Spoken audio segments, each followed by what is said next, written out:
Assalamualaikum warahmatullahi wabarakatuh. Alhamdulillah wa syukrulillah la haula wa la quwata illa billah. Asyhadu an la ilaha illallah wa asyhadu anna Muhammadan abduhu wa rasuluh. Allahumma sholli ala Muhammad wa ala ali Muhammad. Selamat datang di studio kami Islamic Science Research Institute, pemilik dan pengelola data Twilight atau Rembang, baik pagi maupun malam yang paling komprehensif di dunia.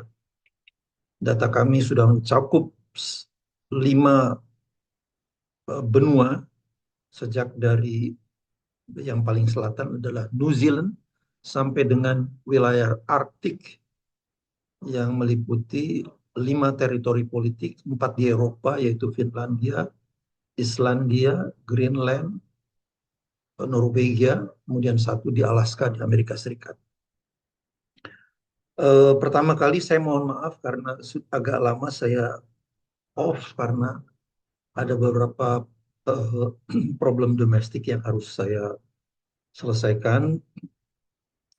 Insya Allah saya akan mulai lagi dengan tayangan-tayangan kajian sains Islam yang baru. Pada kali ini saya akan menampilkan sebuah video yang sebetulnya bahannya sudah saya berikan dalam pertemuan pengurus wilayah Muhammadiyah DKI Jakarta, kira-kira 2-3 minggu lalu gitu. Nah, kemudian ada juga seorang mahasiswa pasca sarjana Universitas Islam Negeri Wali Songo di Semarang yang kebetulan bertanya ke saya berkonsultasi tentang masalah kalender hijriah global ini. Nah, bahan itulah yang akan saya berikan pada saat ini. Judulnya adalah Memahami Kalender Hijriah Global Tunggal. Untuk itu saya mohon izin share file saya.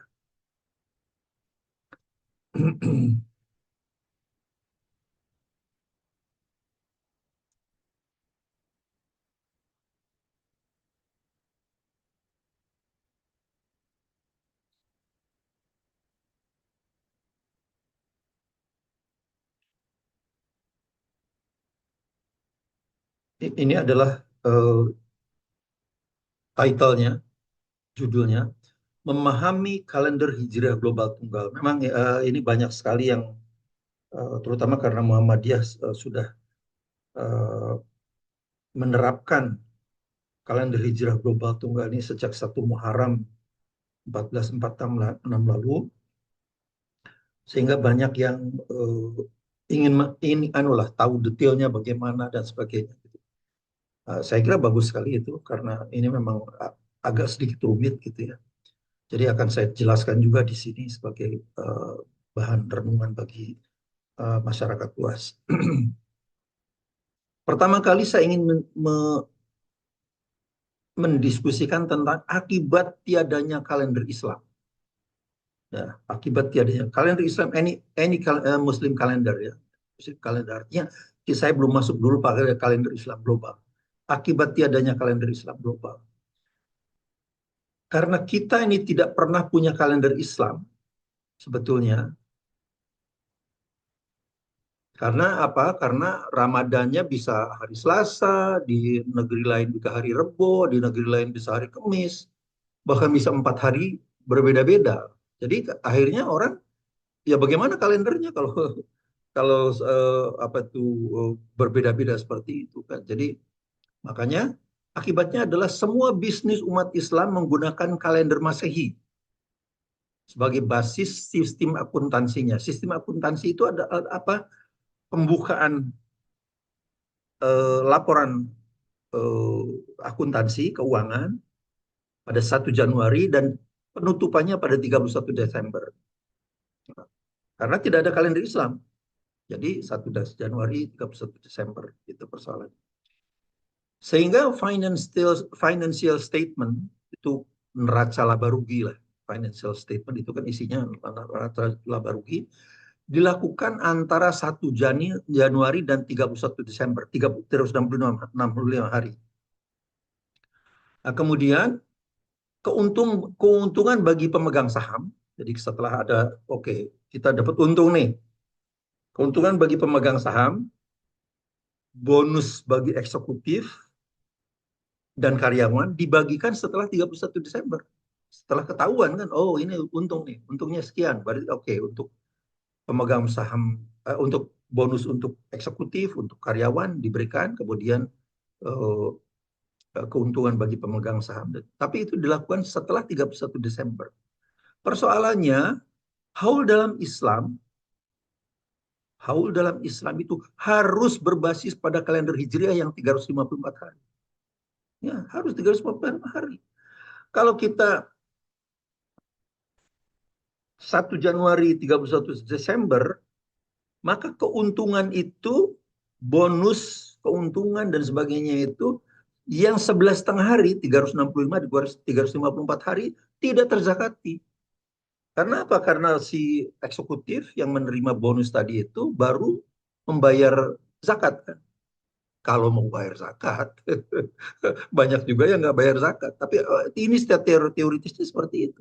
Dia bayar zakat, karyawan-karyawan yang dapat bonus bayar zakat, pemegang saham yang menerima keuntungan dari hasil usaha tadi itu membayar zakatnya kurang 11 hari, 11,5 hari malah.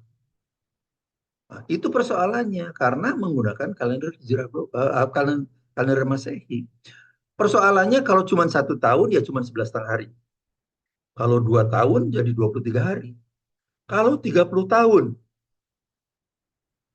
1 tahun. Kalau beroperasi seberat 30, kalau 1400 tahun. Dan itu seluruh dunia melakukannya. Karena tidak ada kalender Islam. Maka itu sudah menumpuk menjadi besar sekali. Saya melakukan penelitian itu. Pada saat saya mengajar di Malaysia, saya punya dapat dana riset dari 2011 sampai 2013. Saya kemudian meneliti apa sih dampak ekonominya kalau kita tidak punya kalender Islam. Ya tadi itu, yang 11,5 hari itu kalau bertumpuk selama 1400 tahun, tentu saja saya menggunakan sampel-sampel ya. Dalam statistik itu kan tidak harus melakukan semuanya. Kalau kita akan melakukan misalnya, berapa sih pendapatan per kapita orang Indonesia, kan disampling. Ada yang kebetulan dapat, dan itu random sampling kan. Ada yang dapat di daerah Menteng ya mungkin tinggi, tapi kalau dapat yang di daerah pelosok gitu kan rendah. Jadi itu semuanya disampling. Ternyata dari sampling-sampling itu saya menyimpulkan bahwa hutang peradaban itu sekitar 10 triliun dolar. 10 triliun dolar bukan main-main ini. Padahal hutang semua negara muslim pada IMF, pada Bank Dunia, pada lembaga-lembaga donor itu hanya kira-kira 1 triliun saja pada saat itu ya. Pada saat ini saya meneliti ini. Jadi saya kemudian menerbitkan buku ini pada 2014. Pseudo Sharia Economy and Muslim Civilization Debt. Jadi syariah ekonomi bohong-bohongan dan hutang peradaban umat Islam. Kenapa bohong-bohongan? Karena syariah ekonomi yang kita perdebatkan itu selalu tentang ada riba atau tidak, ada apa itu unsur apa itu gharar atau tidak, ada maisir atau tidak. Itu saja. Muter-muter di situ ada bunga atau tidak, ada barang haram atau tidak, ada perjudian atau tidak. Itu saja. Padahal ini tidak pernah terpikirkan. Yang tadi 11,5 hari itu, haul itu. Jadi ini adalah insya Allah original research ya. Belum pernah orang yang memikirkan ini. Terbit buku ini, saya membuat bukunya pada 2014. Penerbitnya University Tun Hussein on Malaysia ini. Ada 255 halaman. Memenangkan 3 Best Paper Awards di level internasional dalam bidang Islamic Banking, Islamic Finance, Islamic Marketing. Jadi bukan dalam astronomi malah, dalam bidang-bidang Islamic Banking, Islamic Finance. tersedia di Amazon.com. Silahkan klik, kalau klik ini, kemudian masuk ke Amazon.com, bukunya ada tersedia di sana. Atau bisa kalau tertarik, bisa dipesan pada University Tun Hussein On di Malaysia di Johor. Nah, sejak saat itu, saya kemudian, buku ini terbit 2014, kemudian saya terus mengkampanyekan penggunaan kalender Islam global. Dan Alhamdulillah usul saya itu diterima di Muktamar Muhammadiyah pada 2015 di Makassar. Itulah sebabnya Muhammadiyah kemudian, ini adalah sertifikat Best Paper Awards ini. Ini ada 3 sebetulnya, ya, tapi yang satu berupa medali dan saya nggak tahu kemana medalinya, mungkin hilang itu. Tapi ini ada yang kedua di antaranya. Di Abu Dhabi saya memperoleh hadiah malah $5.000.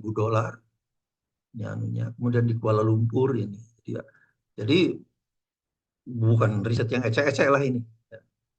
Nah, kemudian saya masuk ke isu ini, kalender hijrah global ini.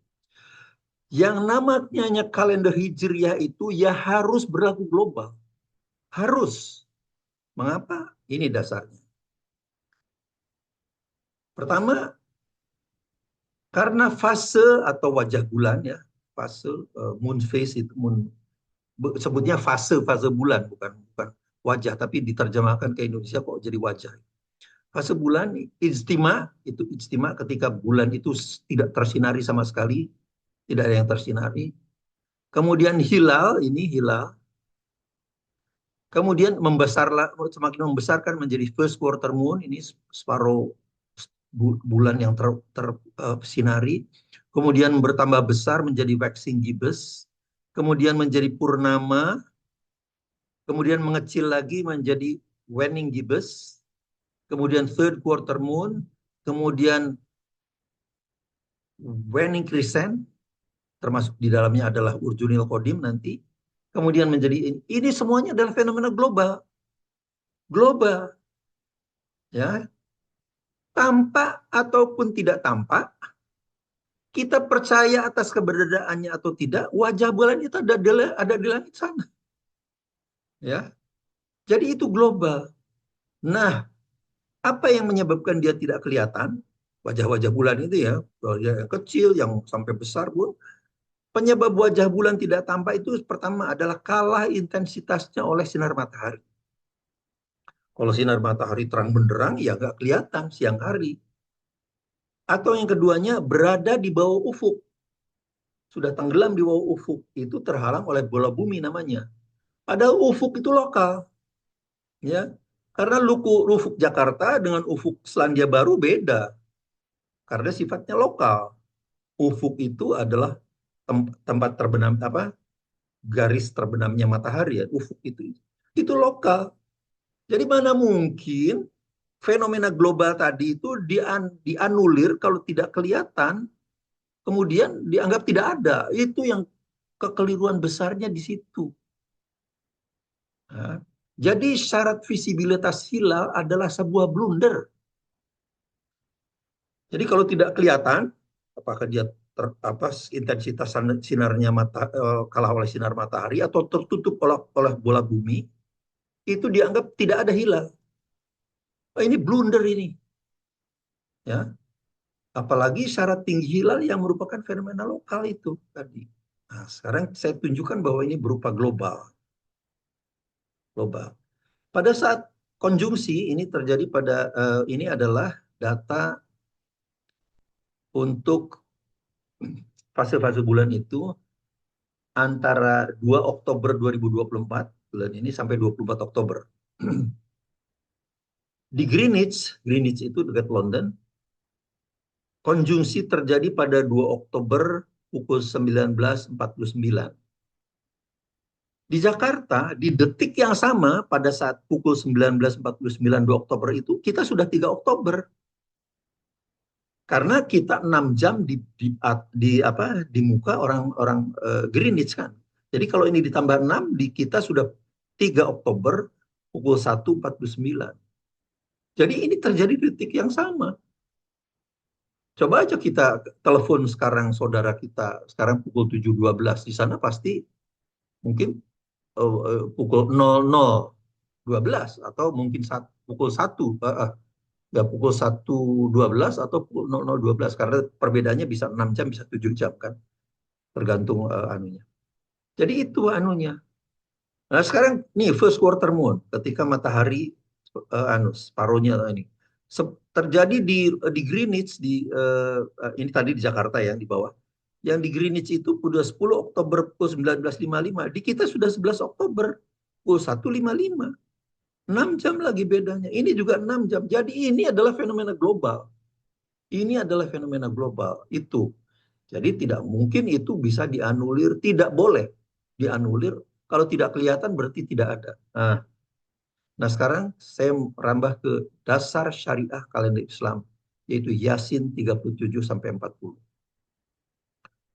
Ini sangat dahsyat sekali ayat ini. Ini adalah dasar kalender Islam. Wa ayatul lahumul lail. Ada juga tanda bagi mereka di malam hari. Naslahu minhun nahar faidahum mudlimun. Kami menanggalkan siang dari hari darinya. Darinya itu dari malam tadi ya, dari ini ya. Darinya. Maka lihatlah mereka berada dalam kegelapan. Jadi artinya Allah sedang menjelaskan tentang perubahan siang dan malam. Perubahan siang dan malam itu apa, bagaimana? Bagaimana terjadi? Karena bumi berputar pada porosnya. Ya, karena bumi berputar pada porosnya. Nanti ada animasi. Kemudian pada ayat 38-nya, wasyamsu tajri mustaqarrillaha. Matahari bergerak untuk jangka waktu yang tetap. Nah, ini sering disalahartikan oleh para penganut bumi datar. Kalau gitu matahari yang mengelilingi bumi. Karena matahari bergerak untuk jangka waktu. Bukan bumi yang bergerak. Tapi dia salah menafsirkan itu karena sebetulnya ini gerakan semua akibat bumi itu berputar pada porosnya. Terjadi siang dan malam. Nah itu loh. Jadi ini adalah gerak semu. Nanti akan saya ada. Itulah ketetapannya Maha Kuasa. Nah, ini yang dahsyatnya. Mengapa Allah tidak menyebutkan juga bulan di sini? Misalnya matahari dan bulan bergerak untuk jangka waktu yang itu. Karena apa? Karena Allah akan menjelaskan sesuatu yang lebih kompleks lagi. Yaitu di ayat 39 dan 40-nya. Wal qamar qaddarnahu manazila hatta 'ada kal urjunil qadim. Dan bulan kami menetapkan fase yang tepat untuknya sampai akhirnya tampak seperti tangkai palem yang tua yang urjunil qadim itu. Nah, disinilah Allah sebetulnya menjelaskan bahwa manusia harus berpikir ini terjadi fase bulan itu akibat bulan itu selain tadi bergerak semu yang seharusnya ada di sini, tapi Allah tidak menyebutkan di sini karena bulan itu lebih kompleks. Karena selain dia bergerak secara semu, dia bergerak juga secara real. Bergerak secara real, yaitu mengelilingi bumi selama 1 bulan. Nanti akan saya anukan. Nah, kemudian di sini di penjelasan berikutnya, lasyamsu yambaghi laha an tudrikal qamar. Pada saat urjunil qadim ini bukanlah untuk matahari mengejar bulan. Oke. Jadi pada saat urjunil qadim ini matahari belum berhasil mengejar bulan. Tapi pada suatu saat matahari akan dapat mengejar bulan. Itulah terjadi ijtima. Nah, inilah ijtima itu ketika matahari bulan itu tidak ada yang tersinari yang dapat kita lihat. Nah, sekarang saya tunjukkan animasinya. Nah, ini. Jadi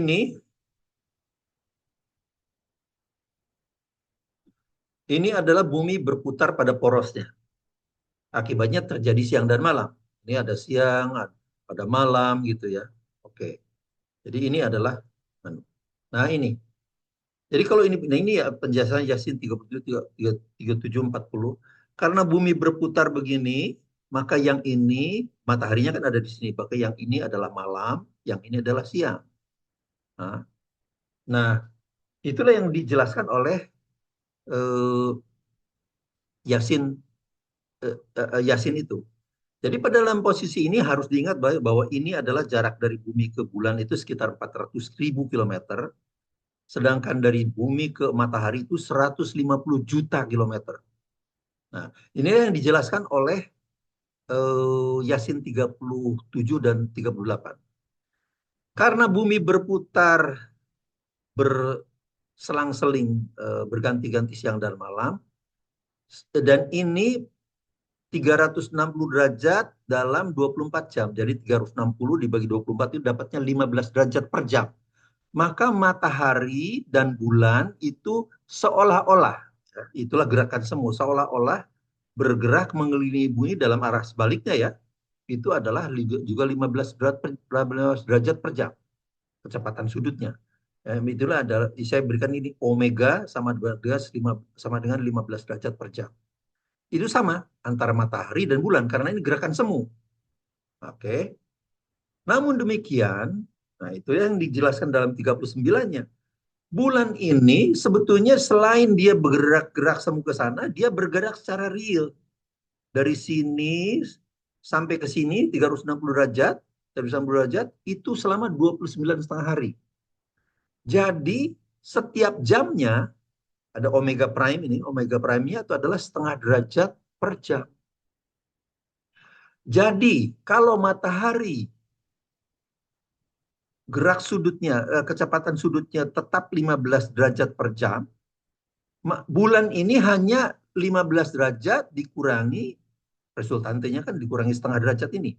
Jadi hanya 14 setengah derajat per jam. Itulah yang terjadi pada suatu saat terjadi urjunil qadim, di mana matahari belum mendapatkan bulan. Itu betulnya. Jadi ini penjelasannya.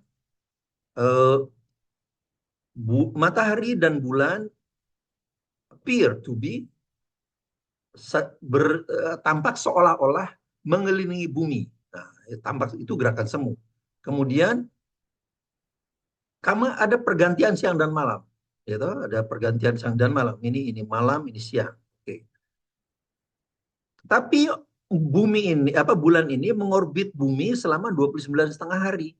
Sehingga gerakan semu bulan itu terhambat. Yang seharusnya 15 derajat per jam sekarang jadi 15 kurangi setengah, jadi 14,5 derajat per jam. Itulah yang menyebabkan terjadinya elongasi. Nah, ini saya jelaskan pada posisi ini. Dalam posisi ini kira-kira hasil hari ke-24 ya, hari ke-24-nya day 24 ya. Hari 24 itu ini adalah namanya waxing crescent. Waxing crescent ya. Jadi sabit tapi yang mengecil. Jadi kalau mengecilnya mengapa? Karena bulan itu bergerak ke sini. Jadi kalau dia bergerak ke sini semakin kecil semakin kecil. Nah, berapa itu kecepatan sudutnya? Setengah derajat per jam tadi, ya kan? Nah, coba lihat kalau ini ada bulan tersinari seperti ini, mataharinya di sini. Ini ada bisa malam, bisa siang. Jadi kelihatan dan tidak kelihatan itu tidak ada kaitannya dengan besarnya ini. Siang juga tetap segini, malam juga tetap seperti ini. Bagi orang ini siang, bagi ini malam. Tapi kan tetap ada di sana. Karena ini fenomena global. Nah, kemudian semakin mengecil ini. Ini bulan bergerak ke sini.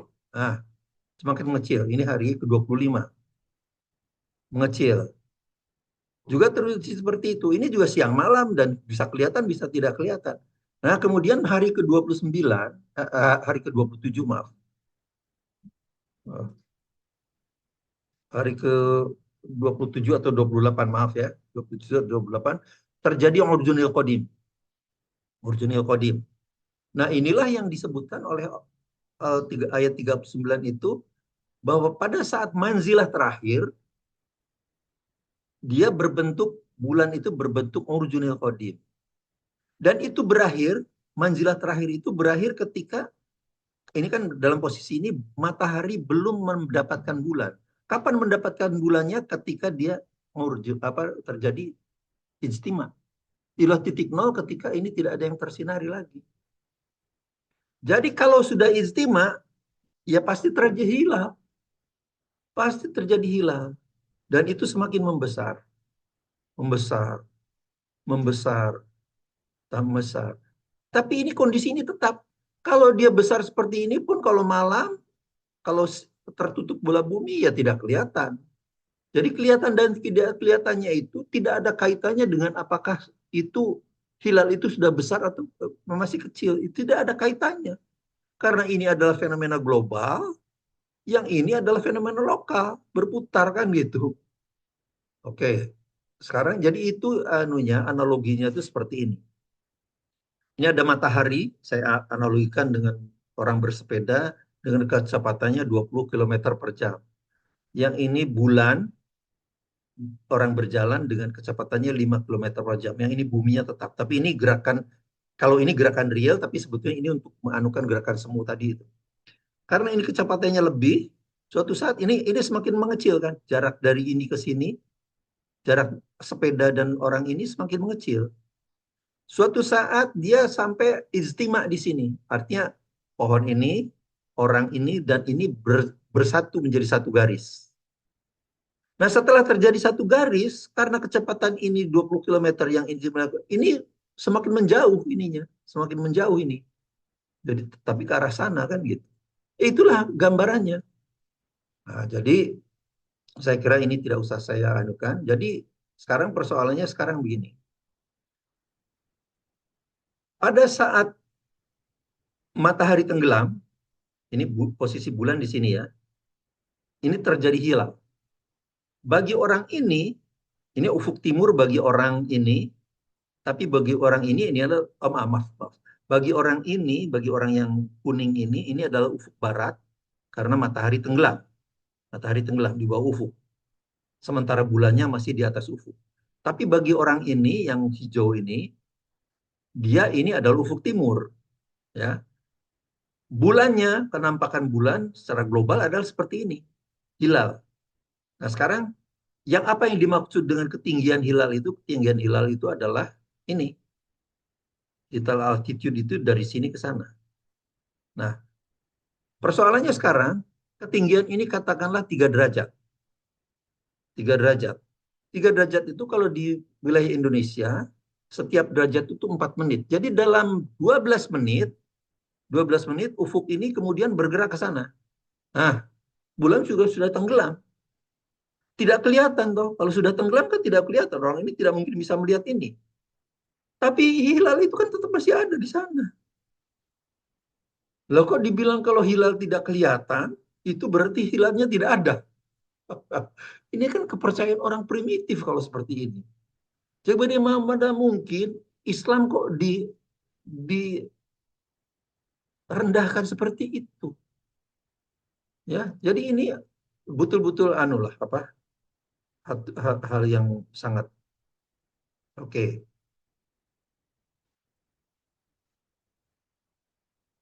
Jadi itu penjelasannya. Ini saya kira, nah, mengapa harus global? Pertanyaannya itu ya, mengapa harus global? Ini banyak ayat dalam Al-Quran yang mengatakan seperti ini. Wa inna hadhihi ummatukum ummatan wahidah.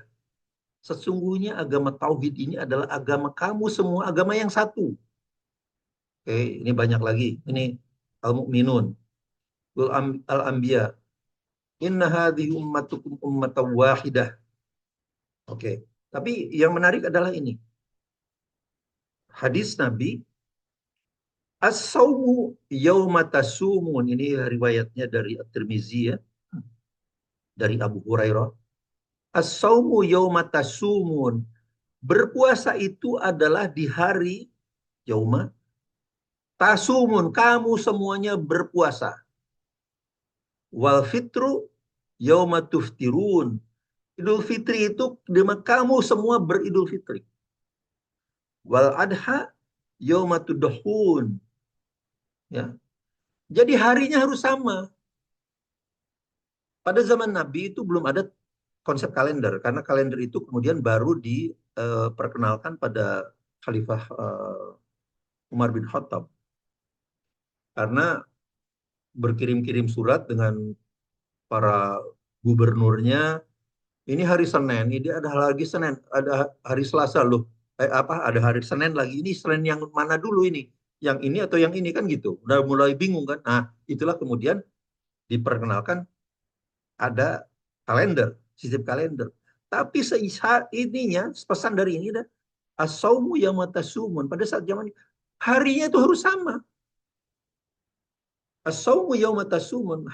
Berpuasa itu adalah di hari gimana kamu. Jadi kalau di seluruh dunia, kalau Selasa ya Selasa semua. Rebo-rebo semua, tidak ada kemudian yang ini Selasa, yang ini Rebo, yang negara ini jadi Kamis, ada yang 4 hari 4 kali kan itu karena kita kesalahan mengartikannya itu menjadi lokal, tidak global lagi. Jadi kalender itu harus global. Ya, blunder bukan ruwet Mabims. Jadi bukan ruwet Mabims itu adalah kriteria yang blunder. Oke. Mohon maaf. Danyon pada 1930, ini astronom terkenal, menetapkan satu-satunya parameter visibilitas hilal itu elongasi. Elongasi saja. Nah, Alawi kemudian mengkonfirmasi, ada 8 peneliti astronom yang terkenal, kemudian ya menggunakan elongasi saja sebetulnya. Tapi kemudian pada 1988 dan 94, Profesor Ilyas dari University Science Malaysia menambahkan parameter ketinggian hilal untuk visibilitas hilal. Jadi ada tambahan ketinggian hilal. Pada ketinggian hilal ini adalah lokal. Kalau hilalnya dia kurang dari sekian derajat di bawah ufuk, itu berarti hilalnya tidak kelihatan dan itu dianggap hilalnya tidak ada. Ya ini yang sebetulnya menjadi biang keladi dari terpecah-pecahnya umat Islam. Ya, terpecah-pecahnya umat Islam. Nah, kemudian itu saya kira ini. Jadi kalau parameter lokal tinggi hilal itu tidak terpenuhi, maka dianggap tidak ada hilal. Ini adalah blunder dan akan saya buktikan. Ya, ya jadi ini kalau ini matahari sudah tenggelam, ufuknya ini matahari sudah tenggelam. Ini bulan, yang dinamakan elongasi itu adalah ini. Jadi menurut Danyon itu, parameter visibilitas hilal itu sebetulnya hanya elongasi saja. Jarang ini saja. Tapi kemudian, nah ini makanya ini ada peneliti-peneliti ini, termasuk Ilyas sendiri sebetulnya. Menurut Alawi pada 2022, they use one parameter for crescent visibility, i.e. elongation. Jadi termasuk Ilyas itu sebetulnya percaya bahwa parameter visibilitas hilal itu hanya elongasi, tidak ada ketinggian. Baru kemudian Ilyas itu menambah-nambahi merekayasa gitu. Mabims 238, kemudian Mabims baru 364. Kemudian ini anulah.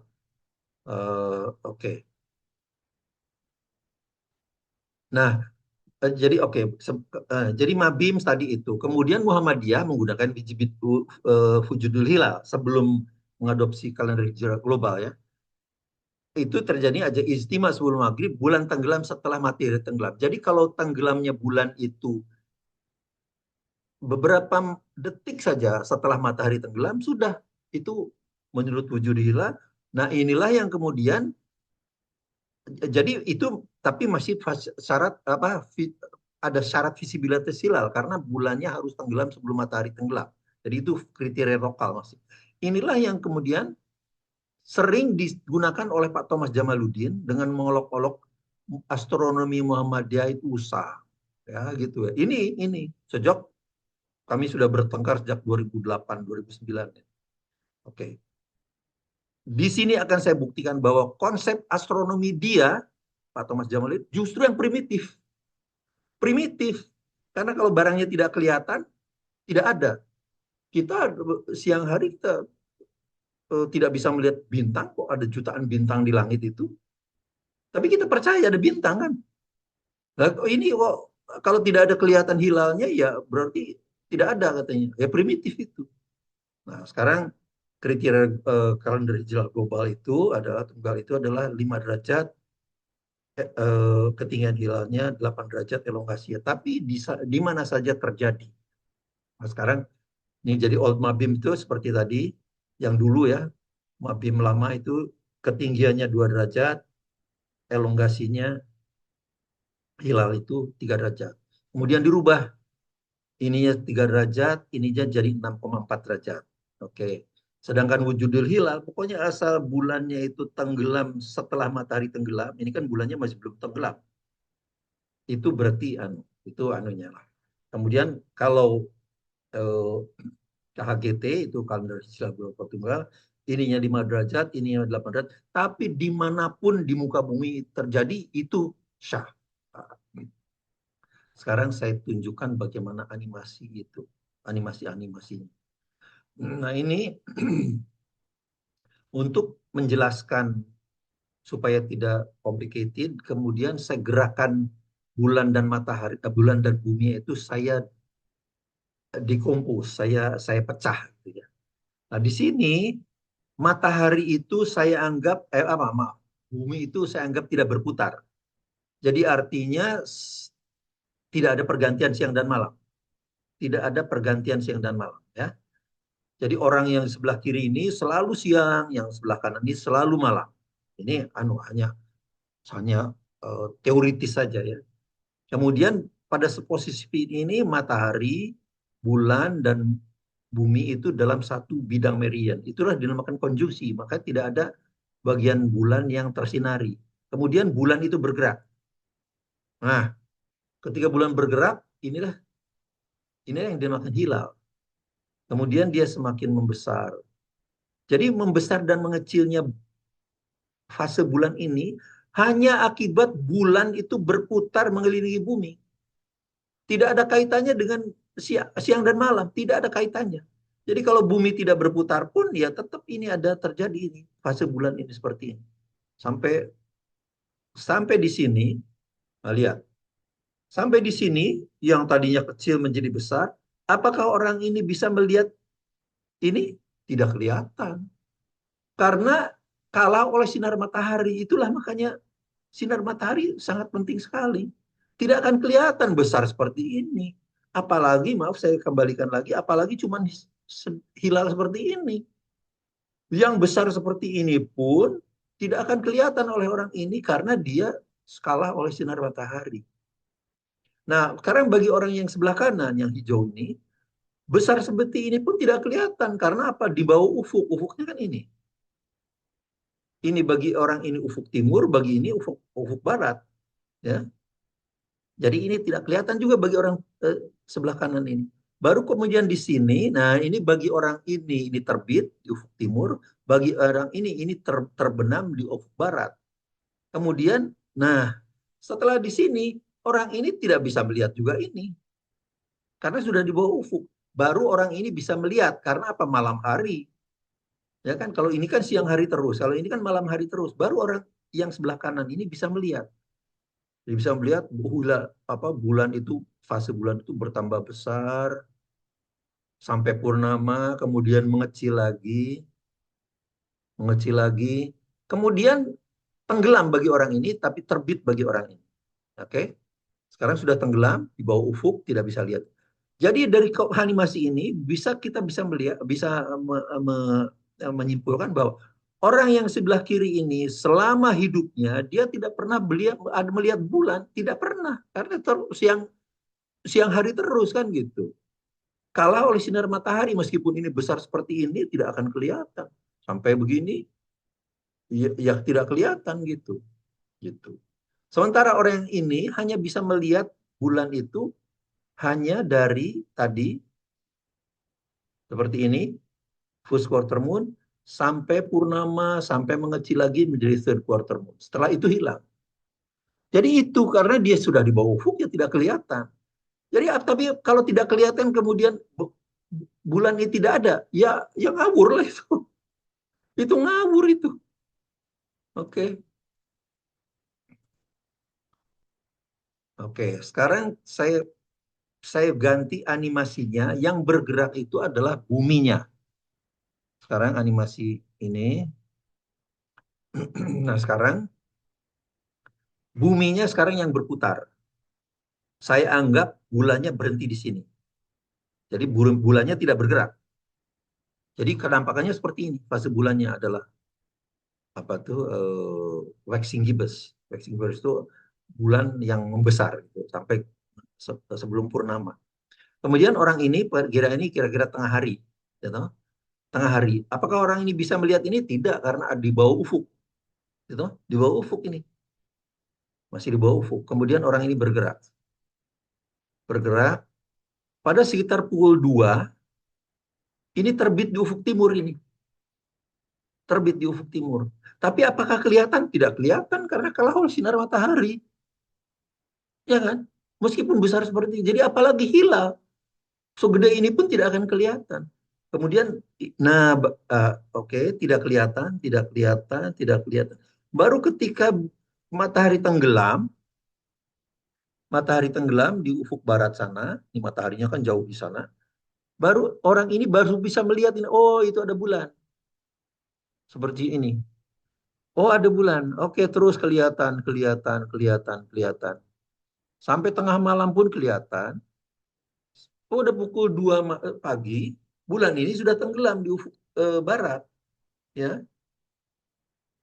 Jadi orang ini hanya bisa melihat bulan itu dari saat maghrib sampai kira-kira pukul 2 malam. Tapi bulan ini kan ada sebesar ini. Kelihatan atau tidak kelihatan pun ada. Karena inilah fenomena global. Jadi itu anunya. Nah sekarang kita eh, tunjukkan bagaimana kalau dia hilang. Kalau dia hilang.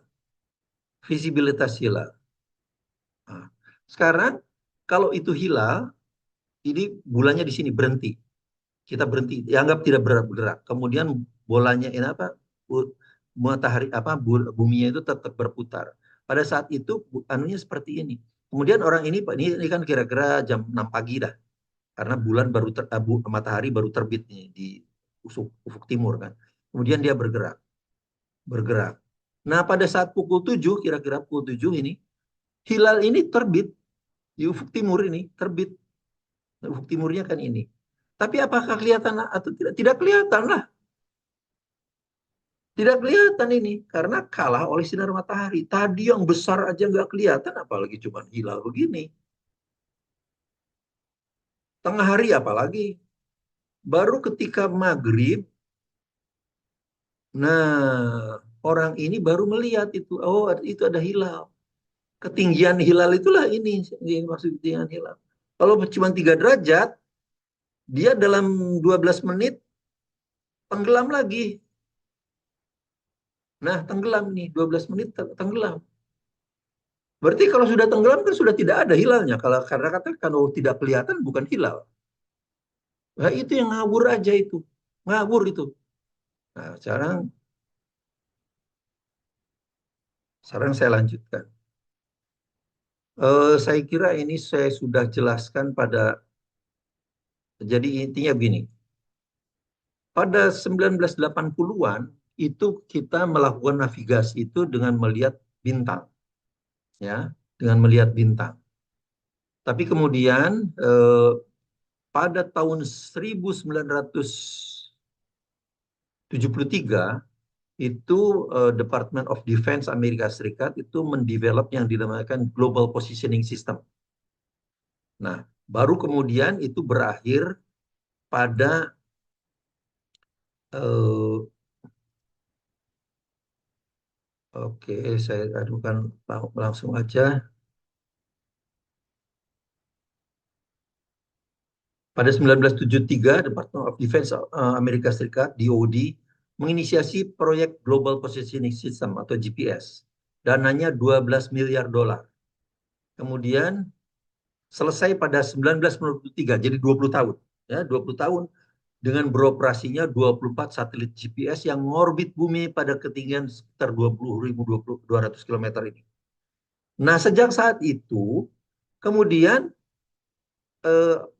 navigasi menggunakan bintang itu sudah tergantikan.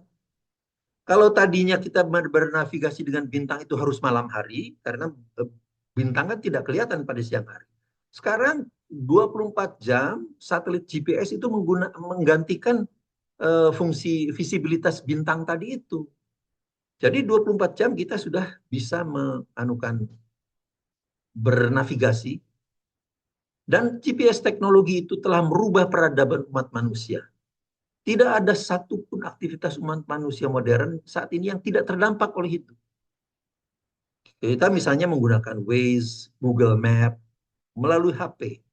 Kita tidak perlu tahu kerumitannya seorang pengendara GoSend GoFood gitu, udah tinggal klik klik klik, dia mengikuti mengantar barang ke satu tempat sebagai navigasi itu, belok kiri 200 meter, belok kanan 400 meter gitu kan.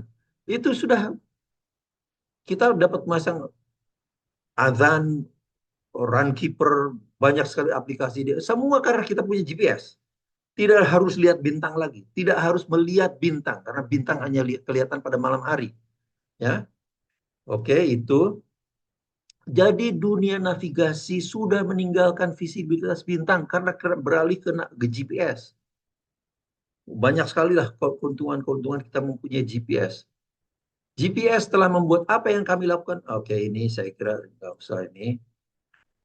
GPS telah membuat kita lebih paham atas pertumbuhan fase-fase bulan yang terjadi di seluruh wilayah bumi. Yang tadi saya jelaskan animasinya itu, sekarang sudah bisa eh, apa itu dihitung dengan sangat akurat dengan pertolongan navigasi GPS tadi itu. Oke, jadi sekarang persoalannya adalah untuk membuat GPS itu run, Department of Defense Amerika Serikat itu mendanai 12 miliar dolar selama 20 tahun dari 73 sampai 93. Itu kalau dirupiahkan menjadi 180 triliun. Ini initial cost-nya. Kemudian setiap tahunnya setelah 93 itu ada maintenance cost yang 1,8 miliar dolar per tahun. Ini sudah 30 tahunan kan? Ini kalau dirupiahkan kan jadi 20 triliun. Kalau sudah 30 tahun berarti 810 triliun. Jadi total cost-nya untuk GPS itu adalah 990 triliun. 990 triliun itu sama dengan untuk membangun 2 IKN, Ibu Kota Negara Nusantara. Ya kan? Nah sekarang sulit dimengerti jika umat Islam baru percaya hilal kalau kelihatan. Sementara Amerika Serikat membiayai proyek senilai 2 IKN supaya jangan tergantung pada visibilitas bintang. Jadi susah dimengerti dah. Jadi itu apa tuh intinya adalah hilal itu tidak harus kelihatan, tidak harus kelihatan karena bulan terus mengelilingi bumi. Itu bisa dibuktikan secara saintifik kan gitu. Tidak tampak akibat tertutup bola bumi hilal itu atau kalah intensitasnya matahari, tapi dia ada di sana. Kita percaya, kita bisa lihat, kita tidak percaya atau tidak percaya, ada di sana. Itu fenomena global, itu persoalannya. Jadi jika sains dan teknologi lebih meyakinkan mengkonfirmasi kehadiran hilal yang lebih akurat, maka gunakanlah saintek. Analoginya seperti kita berhaji menggunakan. Oke, itulah. Oke, jadi itu intinya. Jadi nah ini bukan sama sekali untuk mengatakan bahwa kalau gitu Anda sudah tidak percaya lagi pada hadis Nabi. Sumu liruyati fa'aftiru liruyati. Ya bukan. Karena teknologi yang kita miliki bisa hancur setiap saat. Jika suatu saat seluruh teknologi ciptaan manusia mengalami crash, maka meruyat hilal menjadi satu-satunya metode kan. Atau saya tersesat di sebuah pulau, mau Ramadan, kemudian saya harus mulai berpuasa, ya kita lihat hilal. Nah, jadi kalau sudah terputus dengan nah sekarang kita akan diskusikan tentang kalender hijrah global pada awal Ramadan 1445 yang lalu. Ini saya sengaja ambil data astronomis akhir Sya'ban di Merauke. Mengapa Merauke? Karena Merauke itulah paling timur di Indonesia, ya, di mana di situ pasti ketinggian hilalnya paling rendah. Oke, kita lihat. Pada saat 10 Maret 2024 lalu, di Merauke ya, ijtima terjadi pukul 18. Tapi mataharinya tenggelam sendiri sudah 17.55. Jadi artinya ketika ijtima, matahari sudah tenggelam. Jadi artinya pasti tinggi hilalnya pasti negatif. Nah, pasti negatif, ya kan? 1,1 derajat di bawah ufuk. Penyinarannya bulannya berapa? 0,04%. Ini semuanya bisa dihitung karena kita sudah sekarang menggunakan teknologi GPS dan semuanya sudah bisa dihitung dalam satu ini. Pertanyaannya sekarang, haruskah kita istiqmal satu Ramadan jatuh pada 12 Maret 2024? Karena pada 10 Maretnya itu ketinggian hilal negatif. Jawaban saya tidak. Ya, karena tidak ada hubungannya. Ini adalah ini ukuran hilal, ukuran hilal. Ini ijtima di sini, ini Merauke ya, Merauke. Sebelum ijtima kan dia terus menurun, penyinaran bulan menurun kan. Baru penyinaran yang terendah itu terjadi pada saat ijtima, pada pukul 18 di Merauke. Tapi setelah ijtima, penyinaran bulan bertambah besar ini, bertambah besar ke sana. Kelihatan ataupun tidak kelihatan, ya, bertambah besar. Nah, sedangkan ini ketinggian bulannya nih, ketinggian bulan. Ini tadinya negatif karena ufuknya kan ini, ufuknya ini negatif. Kemudian dia nongol di ufuk. Kemudian dia naik di atas ufuk, kemudian turun di bawah ufuk lagi, ini di bawah ufuk lagi, turun, naik lagi. Jadi tidak ada hubungannya antara ini penyinaran bulan dengan tinggi rendahnya ini, tinggi rendahnya hilal. Tidak ada hubungannya. Nah, saya sederhanakan menjadi sebuah rumus matematik, yaitu saya langsung ke tabelnya saja ini. Tapi ini Merauke ya, harus dicatat ini Merauke. Pada 10 Maret maghrib ijtima, terjadi ijtima. Ketinggian hilal pada minus 1,1 derajat. Tapi penyinaran bulannya adalah 0,04%. Ya, 0,04% itu bisa dihitung dengan software astronomi, banyaklah seperti itu. Kemudian kemudian dia bertambah kan. Nah, ingat, setiap jamnya itu hilal itu bertambah besar, bulan itu bergerak sekitar setengah derajat. Tadi kan sudah dijelaskan, setengah derajat. Jadi pada saat pukul 00, jadi masuk 11 Maret ini, 00, itu ketebalan hilalnya sudah 0,13%. Jadi artinya kan 3 kali ini, 3 kali lebih besar dari ini. Tapi ketinggiannya memang di bawah ufuk pada tengah malam kan, 77,3%. Tapi pukul 4, ketebalan hilal itu ukurannya sudah 0,29%. Ketinggiannya memang negatif. Inilah yang pada sidang isbat menjelang Ramadan itu saya protes pada Menteri Agama pada saat itu, Menteri, ini memang hilal negatif pada saat maghrib itu, tapi pada pukul 4 nanti ketebalan hilal itu 0,29%. Artinya sudah 7 kali lebih besar dari ini. 7 kalinya kan. Memang ketinggiannya negatif, tapi ini adalah hilal. Kalau ini bukan hilal, terus apa itu? Kan gitu. Jadi hilal itu tidak harus kelihatan, bertambah besar ini. Nah, kemudian kata Pak Menteri, ya udah itu usul itu nanti kita pertimbangkan. Itu bahasa-bahasa politis seperti itulah. Saya bukan politikus, saya saintis. Jadi kemudian ini dia bergerak terus pada 11 Maret, ini masih 11 Maret kan, pada maghrib, Peruyat itu melihat, wah itu, nah ini baru hilal nih 11 Maret 2024 karena ketinggiannya 10,2. Bukan ketinggiannya yang dia membuat dia kelihatan. Karena ketebalannya sudah 1,54%. Berarti ini sudah berapa nih? Hampir 40 kali daripada ini. Ya pantas saja kelihatan. Jadi bukan karena ketinggiannya.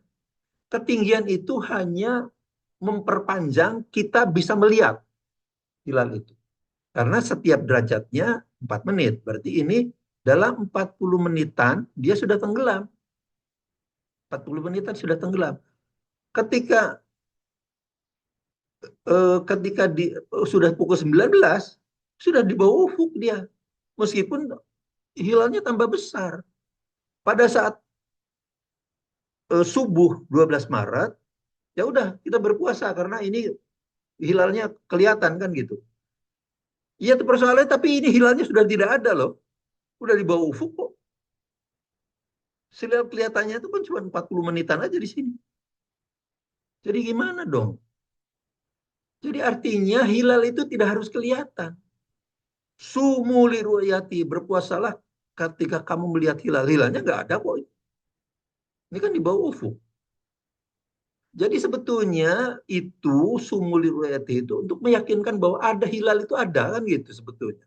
Dan itu sains sudah bisa membuktikan ini ada nih besar terus tambah besar tambah besar. Jadi seharusnya kita sudah berpuasa pada di sini ini. Karena sudah 7 kali daripada ini besarnya.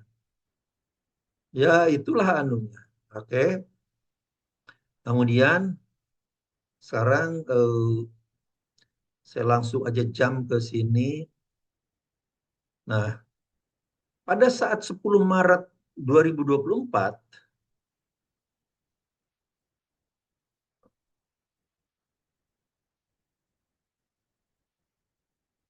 nah, di Seattle ya, di Seattle itu ini adalah Seattle ini. Seattle itu GMT-8 pada eh, Maret itu ya, Maret 2000. Di Seattle, Maghrib itu terjadi pada pukul 18, 10 Maret 2024. Di Seattle, ketinggian hilalnya berapa? 7,9 derajat, ketebalan hilal apa elongasinya 10,2 derajat. Tadi kan sudah dijelaskan bahwa ini harus minimum 5 derajat, ini minimum 8 derajat. Jadi ini terpenuhi toh. Jadi di Seattle sah pada 11 Maret 2024 masuk satu Ramadan. Nah, sekarang kita lihat pada saat pukul 18, 10 Maret pukul 18 di Seattle, di Merauke berapa? Jam berapa itu? Merauke itu GMT plus 9. Jadi artinya perbedaan waktunya dengan Seattle itu 17 jam. Jadi di Merauke, orang Merauke itu adalah 12 jam ke sana tambah 5 jam ke sini. Jadi orang Merauke itu sudah ada di sini. Sudah 11 Maret. Karena 17 jam di mukanya kan. Jadi nah ini orang Merauke sudah di sini 11 Maret. Tapi sudah 11 Maret pukul 11 siang. Apakah ini tidak kelihatan? Ini kelihatan tidak kelihatan karena siang hari. Tapi inilah hilal. Inilah hilal. Ketebalannya sama dengan yang di Seattle. Di Seattle 0,8%, di Merauke pun 0,8% karena itu kenampakan global. Persoalannya sekarang, kalau yang di Seattle harus wajib diakui sebagai hilal, tapi yang di Merauke ini haram diakui sebagai hilal. Karena apa? Karena tidak kelihatan katanya. Nah, jadi ini di Seattle wajib hilal, di Merauke haram hilal. Akibatnya adalah orang Merauke harus berpuasanya mulai 12 Maret, sedangkan orang Seattle sudah berpuasa 11 Maret. Akibatnya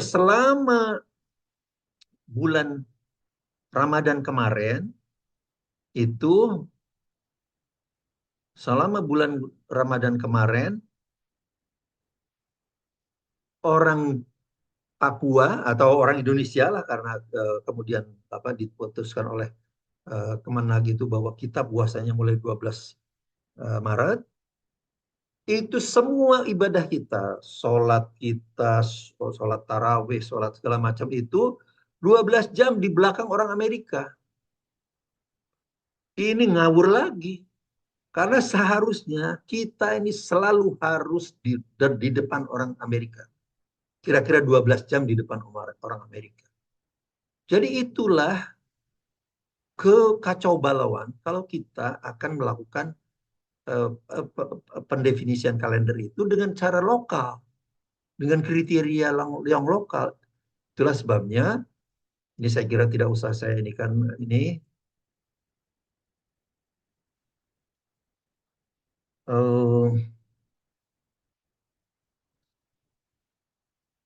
kesimpulannya ya, kesimpulannya kriteria Ingquan Mabin adalah sebuah scientific blunder akibat kegagalan melihat fenomena alam secara global. Ya inilah ya cara untuk primitif kan gitu. Jadi kalau Pak Thomas Jamaluddin ngomong Uni astronomi Muhammadiyah itu usang, pseudoscience. Ini lebih parah lagi, primitif ini karena tidak kelihatan katanya tidak kalau tidak kelihatan tidak ada. Ya, Masya Allah. Hanya akan memecah belah umat, ya. Kalau lokal itu hanya memecah belah umat karena lokal di Indonesia dengan lokal di New Zealand, lokal dengan di itu berbeda-beda. Ketinggian hilal bukan parameter untuk menjelaskan bahwa hilal sudah besar. Tidak ada korelasi keduanya. Tidak ada. Ya. Jadi saya sarankan Kemenag, Majelis Ulama Indonesia, semua umat Islam harus segera mengadopsi kalender Islam global untuk mempersatukan sistem manajemen waktu. Tentang peradaban akan terus menumpuk jika kita tidak memiliki kalender Islam global. Saya siap berdiskusi dengan para pakar pengusung impian rukyat, baik di level nasional maupun internasional. Jadi pada saat saya memberikan penjelasan ini pada mahasiswa pasca sarjana UIN Salisomo bagaimana penerimaan apa itu masyarakat umat lain pada konsep kalender hijrah global. Loh saya sebagai saintis ya saya ini kewajiban kifayah saya untuk menjelaskan ini. Tapi kalau kemudian para otoritasnya tidak lebih mempercaya yang tadi pakai ilmu astronomi primitif tadi, ya itu bukan urusan saya lah. Bukan urusan saya. Urusan saya adalah menjelaskan bahwa secara saintifik kalau hilal itu harus kelihatan itu adalah primitif. Ya, keliru, blunder. Kalau tidak percaya ya sudah kan gitu. Ya silakan itu. Tapi saya harus mengingatkan bahwa kalender tidak adanya kalender Islam itu global itu akan terus menumpuk memperbesar hutang peradaban yang sudah sekitar 10 triliun dolar. Kalau nanti 100 tahun yang akan datang menjadi 1.500 tahun, bukan 1.400 tahun lagi. Ya, itu silakan. Bukan tanggung jawab saya kan. Kewajiban saya adalah ini fardu kifayah yang harus saya sampaikan. Terima kasih, semoga bermanfaat. Assalamualaikum warahmatullahi wabarakatuh.